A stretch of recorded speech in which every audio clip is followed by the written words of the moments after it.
और इस बार भी इन्होंने वही किया। 81 रन के शानदार पारी, स्ट्राइक रेट 200 के पार करा है और 6 चौके। उन्होंने कहा नहीं भैया मेहमान नवाजी होनी चाहिए, केकेआर की टीम आई है यहाँ पर और 7 छक्के लगाए इन्होंने, गजब की फॉर्म में नजर आए अंगकृष रघुवंशी। अब देखिए इस बल्लेबाज पर लगातार सवाल उठ रहे थे कि फॉर्म अच्छी नहीं है, हालांकि उतनी अच्छी फॉर्म नहीं है लेकिन फिर भी योगदान दिया इन्होंने, छोटे छोटे योगदान से आप मैच को जीतने। तो आई थिंक आज अंगकृष ने भी यहाँ पर निराश नहीं किया। लेकिन ये देखिए अश्विन कुलकर्णी 9 रन 7 बॉल 2 चौके लगाए, लग रहा था कि फॉर्म में आ चुके लेकिन फिर आउट हो जाते। तो आई थिंक आज कोलैप्स करी है यहाँ पर लखनऊ की बल्लेबाजी। कोई भी बल्लेबाज आई थिंक स्टोइनिस के अलावा कोई चला नहीं है मोनू।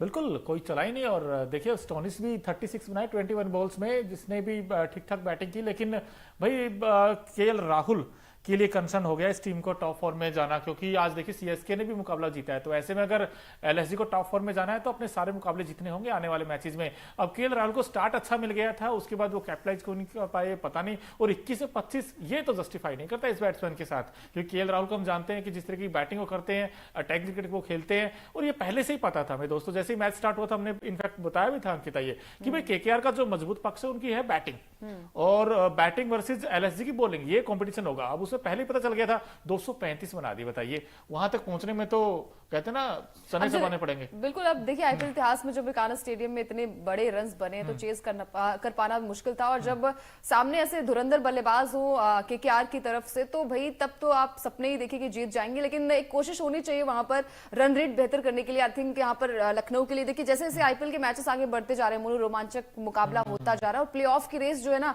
हमने आज ही देखिए 2 मैचेस हुए, वहां पर भी चेन्नई जीत गई और नंबर 5 से नंबर 3 पर आ गई। अब लखनऊ इस हार के बाद नंबर 5 पर आ गई है, तो उनके लिए खतरे की घंटी भी बच चुकी है, क्योंकि पीछे जो है वो आपके आरसीबी भी आ रही है धीरे धीरे, नंबर 7 पर आ गई है। तो यहाँ से कहीं ना कहीं मैच जो है वो थोड़ा सा इंटरेस्टिंग भी होता जा रहा है। और आरआर की टीम हमने देखा है कि जितने भी मैचेस हुए जीतती नजर आई। 2 मैचेस आई थिंक हारी है, उसके अलावा जितने भी मैचेस हुए जीती है। और रन रेट कम था आई थिंक, इसलिए वो नंबर 2 पर आ गई है। पॉइंट्स दोनों टीमों के इक्वल है, 16-16 पॉइंट्स केकेआर के पास भी और आरआर के पास भी। लेकिन कहीं ना कहीं नेट रन रेट थोड़ा सा बेहतर नजर आया केकेआर की टीम का। और बाजीगर कहते हैं इन्हें, बिल्कुल बाजीगर कहते हैं। और इनफैक्ट शाहरुख खान की मूवी भी बाजीगर, और शाहरुख खान ही इसके ओनर है केकेआर के, और बड़े खुश होंगे आज तो इनफैक्ट, क्योंकि एक तरफा जीता 98 रनों से। अब 98 रनों की जीत वो नेट में भी मैटर करता है। आज देखिए नंबर 1 चले गई ये टीम। और अब केकेआर ने आरआर को पीछे छोड़ दिया। बताइए आरआर की वो टीम थी जो सिर्फ एक ही मुकाबला हारी इस सीजन में, लेकिन केकेआर ने बड़ा नहीं 2 मुकाबले हारी। 2 केकेआर नहीं आरआर की टीम हाँ 2 मैच हारी है। लेकिन भाई जो केकेआर की टीम का जो हम कहते हैं ना कि इनके पास क्या है, इनके पास T20 खेलने का सही फॉर्मूला है, इनके पास राइट कॉम्बिनेशन है और खेलने का तरीका। आप देखिए इनकी जो सबसे बड़ी ताकत में हम बार बार कह रहे हैं सुनील नारायण और फिल शॉट, वही आज देखिए दिक्कतें आई थिंक केकेआर के पास ये नहीं है ना कि उनका ऑलराउंडर जो है वो चल रहे हैं, चाहे वो आंद्रे रसल की बात हो या फिर सुनील नारायण, हर एक मैच में कंट्रीब्यूट कर देते हैं। अगर थोड़े से रन्स ऊपर से बन जाते हैं मोनू, तो बाकी के बैट्समैन के लिए थोड़ा सा इजी हो जाता है। और आज वही टीम के लिए फिल शॉट ने भी किया है। 14 बॉल पे उन्होंने 32 रन की अच्छी पारी खेली। आई थिंक वो कंट्रीब्यूट थोड़ा सा था, लेकिन फिर भी वो अच्छी पारी रही टीम के लिए। और यही योगदान जो होता है वो टीम को थोड़ा सा आगे बढ़ाता है। यही तो चाहिए जो ये बैटिंग कर रहे हैं। अब 50 में 23 अय्यर ने बनाए। और अगर इस मैच में देखा जाए दोस्तों 235 बनाए थे, उसमें नारायण ने 81 बनाए थे, सोल्टन 32 बनाए थे, 32 अंकुरिश रघुवंशी ने बनाए थे। और रसल का आज बल्ला नहीं चला था, लेकिन जो रसल वाला काम है वो रमनदीप सिंह ने कर दिया था। रमनदीप सिंह ने सिर्फ 6 गेंदों पर 25 बना दिए। वो 25 रन बड़े इंपॉर्टेंट थे और वो जो इनिंग को फिनिश किया तब जाकर 235 पहुंचा। लेकिन जब जवाब आया वो सही नहीं आया यार एलएसजी की टीम का, क्योंकि एलएसजी की टीम की अगर देखें केएल राहुल 25 बना सके, अश्विन कुलकर्णी जिसकी दिखा भी रहे थे ग्राफिक्स के जरिए, उन्होंने सिर्फ 9 रन बनाए 7 गेंदों पर। अब दीपक हुडा 5 ही बना पाए। आज भी ये टीम के लिए बोझ बनते जा रहे हैं। इस टीम के लिए कुछ करना होगा, चेंजेस करने होंगे, क्योंकि दीपक हुडा के बैट से रन आ नहीं रही दोस्तों। निकोलस पूरन, अब पूरन को पता नहीं क्या हो गया है, पिछले 2-3 मुकाबले से वो रन ही नहीं बना रहे हैं। आज भी 10 बनाए सिर्फ 8 गेंदों पर। आयुष बदौनी वो नहीं रन बना पाए, 15 रन बनाए।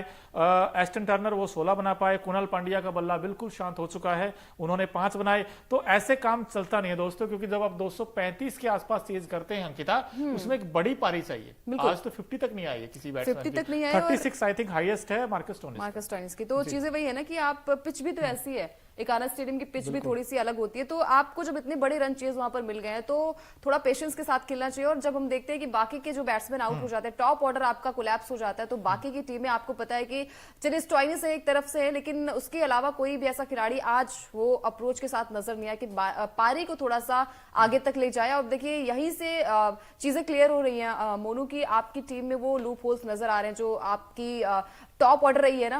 क्विंटन डिकॉक को हमने देखा है कि उनका बल्ला नहीं चल रहा है, उसके अलावा जब यहाँ पर चेंजेस हो रहे हैं वहां पर भी किसी भी खिलाड़ी का एक, हम कहते हैं ना कि एक पारी जो है वो अच्छी पारी नहीं आ रही है, तो कहीं ना कहीं टीम कोलैप्स हो रही है। और यही प्लस पॉइंट आरआर के पास है, केकेआर के पास है, हैदराबाद के पास है कि उनका टॉप ऑर्डर मजबूत है। बिल्कुल टॉप ऑर्डर मजबूत है और शायद यही आप हार और जीत का डिफरेंस बनता है। लेकिन दोस्तों जब दो टीमें आपस में भिड़ती हैं, भाई एक तो हारती है ऑब्वियस सी बात है, लेकिन एक जीतती भी है। लेकिन बस मुझे ये कसक है कि अगर एलएसजी थोड़ा फाइट बैक करके दिखाता, वही 98 से नहीं आ रहा, कम से कम आप 28 से 30 से 35 से हारते तो लगता कि यार चलो क्लोज तो गए कम से कम गेम के। यहाँ पर तो पूरी तरीके से सरेंडर ही कर दिया एलएसजी की बैटिंग ने। ये थोड़ा सा कहीं ना कहीं सोचना होगा। हालांकि ये हम कहते हैं वेकअप कॉल भी हो सकता है एलएसजी की टीम के लिए, बट एलएसजी का बड़ा मुश्किल लग रहा है अंकिता मुझे अब गणित, क्योंकि यहाँ पर उनके जो मैचेस हैं अपकमिंग वो भी बड़ी बड़ी टीमों के साथ हैं, तो ऐसे में केएल राहुल के लिए कंसर्न तो बन गया है। बिल्कुल, देखिए अभी नंबर 3 पर थी, आज ही देखिए सिनेरियो पूरा चेंज हो गया। यहाँ पर अगर पंजाब की टीम जीतती तो आई थिंक एलएसजी की टीम वहीं पर रहती, कोई बड़े चेंजेस नहीं होते। लेकिन देखिए सीएसके ने बाजी मारी और सीएसके ने नंबर 3 पर अपनी जगह बना ली और खतरे की घंटी बाकी टीमों के लिए भी हो चुकी है, क्योंकि हैदराबाद का भी मैच कल है, वहां से भी अगर हैदराबाद हारती है तो आई थिंक थोड़ी सी नीचे आ जाएगी, तब थोड़े से चांसेस हो सकते हैं कि थोड़े से सिनेरियो बदले। लेकिन फिर भी यहाँ पर हर टीम को अपना बेस्ट देना होगा, जैसे कि आज केकेआर ने कराया। और केकेआर की टीम वो टीम है मोनू जहां पर गौतम गंभीर जैसे मेंटोर है, 2 बार वो अपनी कैप्टनसी में जीत दिला पाए और कई सारे संयोग भी इस आईपीएल सीजन में बन रहे हैं कि केकेआर के चैंपियन बनने के। वो भी आपसे पूछेंगे, संयोग बड़े जबरदस्त हैं अंकित, आपको थोड़ी देर बताएंगे। लेकिन उससे पहले आपने कहा बेस्ट, अब एक खिलाड़ी ऐसे भी जिन्होंने पूरा बेस्ट दिया, अपना 100% क्या 200% दिया है। और हमारा खास सेगमेंट है भाई Okinawa effective player of the match कौन है आज के मुकाबले में, क्योंकि जो ओकिनावा की स्कूटी है वो माइलेज तो शानदार देती है, खासकर कोस्ट इफेक्टिव भी है, तो ऐसा इफेक्टिव परफॉर्मेंस दिया है इस खिलाड़ी ने। देख लीजिए ये है वो खिलाड़ी आपके सामने। चैंपियंस की जंग आईपीएल 2024 में Okinawa effective player of the match आज के हैं Sunil Narayan, one and only one. आज आई थिंक जो ऑडियंस भी है ना उन्होंने भी गेस करा होगा कि आज एक खिलाड़ी होगा, क्योंकि बल्ले के साथ साथ एक विकेट भी आएंगे खाते में, तो स्ट्राइक रेट 200 के पार का रही है कर आए। और जब यहाँ पर उन्होंने कहा नहीं भैया लखनऊ में आए हैं तो आज हम तहजीब दिखाएंगे उनको, पहले आप, तो उन्होंने कहा कि नहीं भैया चौके छक्के छोड़िए, चौके से ज्यादा हम छक्के लगाएंगे। तो 7 छक्के इनके बैट से देखने को मिले, 6 चौके भी और 81 रनों की वो शानदार पारी। दिल जीत रहा ये बल्लेबाज और आई थिंक केकेआर के लिए तुरुप का इक्का भी है ये खिलाड़ी। बिल्कुल, और जिस तरह की बैटिंग की और जब आउट होकर गए होंगे तो इन्होंने बोला होगा वहां पे डगआउट में कि मुस्कुराइए आप लखनऊ में हैं। बिल्कुल, जिसकी तरह जैसे उन्होंने बैटिंग की है। भाई जब लखनऊ में मैच हो तो फिर अलग ही जोश नजर आता है फैंस का, अदब के साथ इनफैक्ट। लेकिन उम्मीद तो ये लेकर आए थे एलएसजी के फैंस की आज एलएसजी जीतेगी, लेकिन आज तो बहुत देखिए आज 2 मैच हुए मोनू जहां पर होम ग्राउंड में दोनों टीम एक पंजाब की टीम हारी, एक एलएसजी की टीम हारी। लेकिन एक बात माननी पड़ेगी, भले हार जीत अलग चीज है, लेकिन जो फैंस का जोश है वो अलग ही नजर आता है। जो हमारा खास सेगमेंट भी है दोस्तों, Okinawa colourful moment of the match क्या क्या रहे हैं आज के, क्योंकि जो ओकिनावा की स्कूटी है वो 7 से 8 कलर में आती है, अलग अलग रंगों में आप ट्राई कर सकते हैं वैसे। और वैसे ही कुछ फैंस आए थे आज झंडे लेकर, कोई केएल राहुल का सपोर्टर था। तो भाई अगर आपने कुछ झलकियां मिस कर दी हो ना एलएसजी वर्सेस केकेआर मुकाबले में, तो वो हम आपको दिखाते हैं। देखिए कुछ ये देखिए यहाँ पे फैंस, भाई काना का स्टेडियम है, वहां पर तो फैंस आते ही हैं और हर बार ये सोचते हैं कि मैदान है काना। अलग उसके साथ आते हैं ना, मतलब एक पोस्टर भी लेकर आते हैं जहां पर फैंस केकेआर के भी होते हैं और शाहरुख खान के भी बहुत सारे फैंस होते हैं। तो ये फैंस की झलकियां हैं जहां पर हर एक फैंस ये चाहता है कि उनकी टीम जीते। हालांकि लखनऊ की टीम हार गई है, लेकिन फिर भी उम्मीदें नहीं छोड़नी चाहिए। जैसे आरसीबी के फैंस जो है उम्मीद नहीं छोड़ती है, तो वैसे फैंस को उम्मीदें नहीं छोड़नी चाहिए। और मैच में हार जीत तो होती है, लेकिन वही चीज है ना, बड़े मार्जिन से आप मैच को हारते हैं तो आपके हाथ से कई सारी चीजें निकल जाती है। देखिए अगर यही जीत थोड़ी सी कम मार्जिन के साथ मोनू होती तो शायद मैच फिर भी वो नंबर 5 पर होती, लेकिन रन रेट